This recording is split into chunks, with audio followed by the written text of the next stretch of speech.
dans le cadre de l'inclusion. Alors, dites-nous, Madame Abrier, quelle inclusion?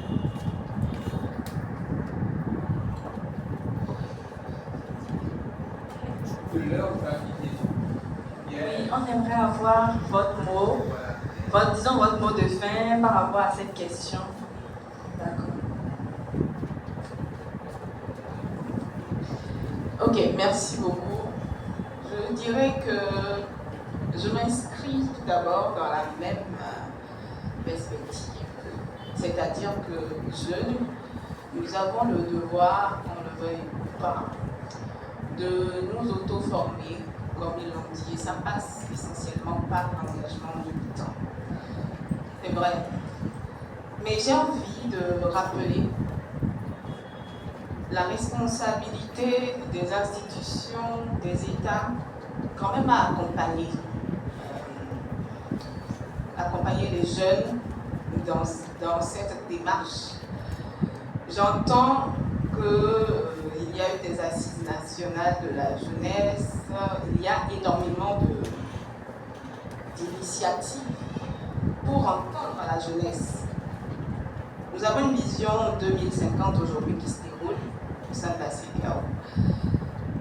Mais ce que j'entends pas, c'est au-delà d'entendre la jeunesse, ou alors de la mener à s'exprimer, qu'est-ce qui est mis en place véritablement pour qu'elle ait le droit de citer à la table, pour que ses opinions soient prises en compte et pour qu'elle s'assure que tout ce qui est pris, tout ce qui est fait en son nom au niveau de la CEDEAO reflète réellement ce qu'elle veut.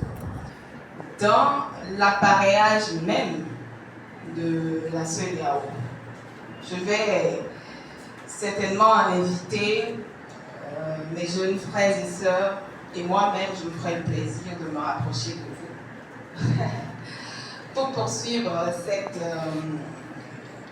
découverte donc, de tout ce qui est mis en branle au niveau de la CEDEAO pour la jeunesse. Mais je pense qu'il est important que l'on puisse renforcer davantage la visibilité des actions de la CEDEAO auprès du public jeune, utiliser les canaux, puisqu'on le sait, ça ne se cache pas, les jeunes sont présents sur les réseaux sociaux, les jeunes sont avides de technologie, et inviter la CEDEAO à travailler dans le sens de passer par ces canaux qui sont les canaux privilégiés de la jeunesse pour leur offrir des espaces au-delà des séances qui se font ci et là, qui ne sont pas forcément ouvertes à tout le monde, ou alors tout le monde n'a pas forcément la possibilité de s'exprimer. Il faut penser à des canaux qui facilitent l'échange entre la jeunesse et la CEDEAO.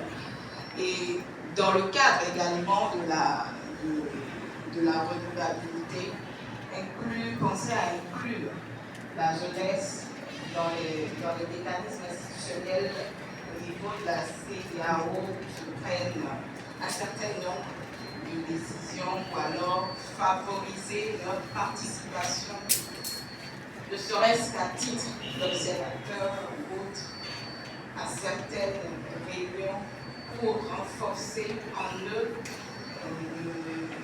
je dirais, le besoin ou alors la capacité d'interagir